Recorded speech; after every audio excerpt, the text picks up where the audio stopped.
Hello, friends. I am Chevee. Welcome to my shed. How are you today? How's life in your world? How's things where you are? I hope it's fantastic. Everything here is great. Yesterday, I had to be reminded of this flaw of mine. I know we've talked about it before, but this flaw of mine is I like to know things, I like to research things, and I like to understand things. And often that gives me some sort of like unearned confidence that I'm an expert in that thing or that I know all there is to know about that thing because I researched it at some point in my past. And often that's wrong. That's just completely false, right? Maybe I've researched and I have some tidbits and I know a little bit, and that means I know more than most, but very, very often, either I'm flat out wrong or my information's outdated or there's information that I missed, right? So yesterday I got reminded of that. So I'm working on this router table.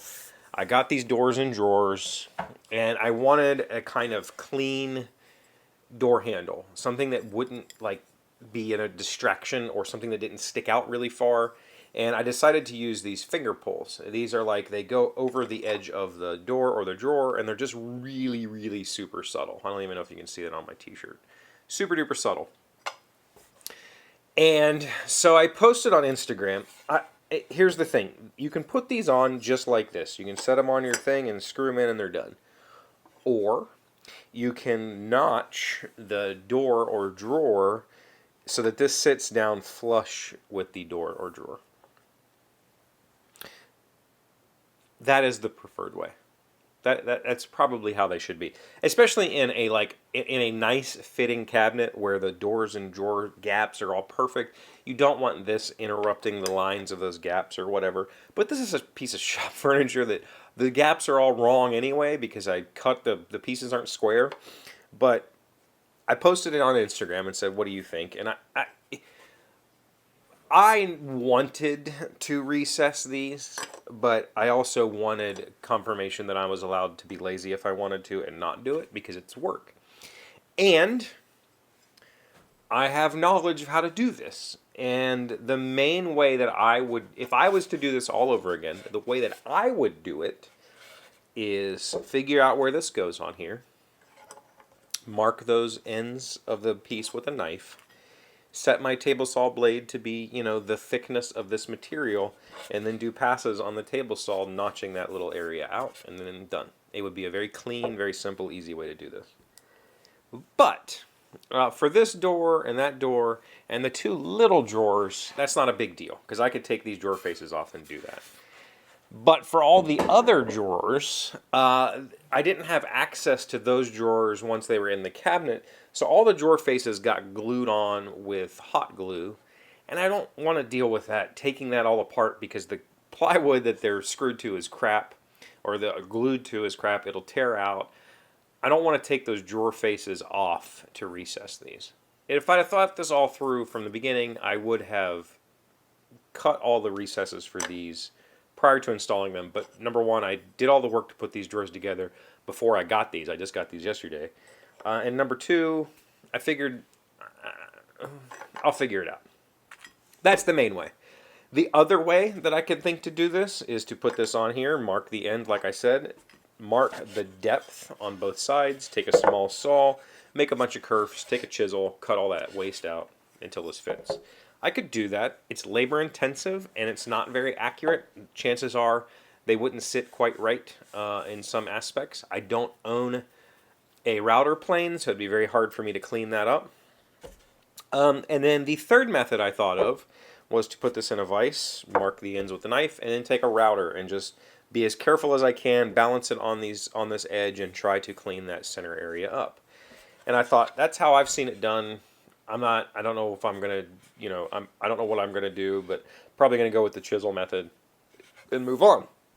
What I have learned recently, or in the last few years, is old Chevee would have just done it. New Chevee likes to ask questions. And so I reached out to Jonathan, you guys have seen his comments for years, and I showed him this. I said, "You got any ideas?" I was like, "These are the methods I'm thinking of." And he said, he said, why don't you build like a jig that you can clamp to it, and then that will balance your router for you, and you don't have to. And I was like, oh, that makes way more sense. Like, that makes complete sense. And it was not in my head. But I had this whole, like, I know what I'm doing. And I assumed, this is bothering me. I had assumed that I didn't need help on this particular scenario because it's, a simple little thing and I've got this. But it's one of those moments where you ask somebody the question and they go, you should do this. And you're like, yeah, I should have thought of that on my own. But thankfully, I've got friends like you guys that I can reach out to whenever I need to. So I did that. I came down yesterday. I built a really simple little jig. This is just a 90-degree thing. I can clamp it on. What I'll do is I'll take the drawer handle. I'll put it on here. I'll take a knife and I'll score the material on top so that it doesn't chip out. I will clamp this on, and then my little tiny router, my little palm router, I can go in here and I've got a nice base for it to rest on, and I can clean that little area out, and I can get close to the line. Now, I'm not going to touch the line with the router. I will still go in with a chisel and clean out the corners, but for the most part, I practiced yesterday on a piece and it came out flawless. Like, it was absolutely perfect. The only issue that I have is the corner of this piece of aluminum has a little bit of a radius to it, so I had to take a chisel and radius the back of that. No big deal. Like, once this is on there, you won't see that at all, and it's going to be on the back side anyway, so even if I screw that up, it's not like it's going to be visible. But this was one of those little things. Like, it took me less than 20 minutes. I came down here, I thought about it. That was including how I'm going to design it, finding the materials, cutting the materials to size, gluing and brad nailing it together. 20 minutes, I had a jig. Within a half an hour, I had practiced and had great success and thought, this is perfect, this is flawless. And all I had to do was reach out to somebody and say, what do you think? Is there a better way to do this? And as soon as Jonathan said something, I was like, oh yeah, I'm an idiot. It's dead obvious. But that's one of my personality flaws, and I've been working really hard on it because nobody likes a know-it-all, and I feel like I have been the know-it-all a lot in my life. And it's not that I know everything or that I want to know everything or that I want to appear smart. It's that I really love learning and I really love figuring out why things are the way they are or whatever. And when somebody asks a question or says something that's false and I have knowledge about it, I really enjoy sharing that. Because, I don't know, like, that's my passion. And what I've had to realize lately is that most people don't care. Most people don't want to learn things. They just, like, that. I asked the question, it was kind of rhetorical. I didn't really give a crap. I've had to learn that. So, lessons, constantly learning, constantly growing. Does that ever stop? I doubt it. Yeah, let me know what you think. In the comments, thank you for being here as always. Thank you for liking, commenting, subscribing, being amazing friends and wonderful people. I really appreciate you. And I'll see you again tomorrow. Today's word you should know to sound smart is masticate. It is a verb meaning to chew, especially to chew thoroughly. The best way to appreciate the gustatory arts is to masticate your personal chef's creations at as relaxed a pace as possible. Masticate. M-A-S-T-I-C-A-T-E. Do we all have a personal chef? Em likes to say that, tell her coworkers that she has a personal chef. It's me.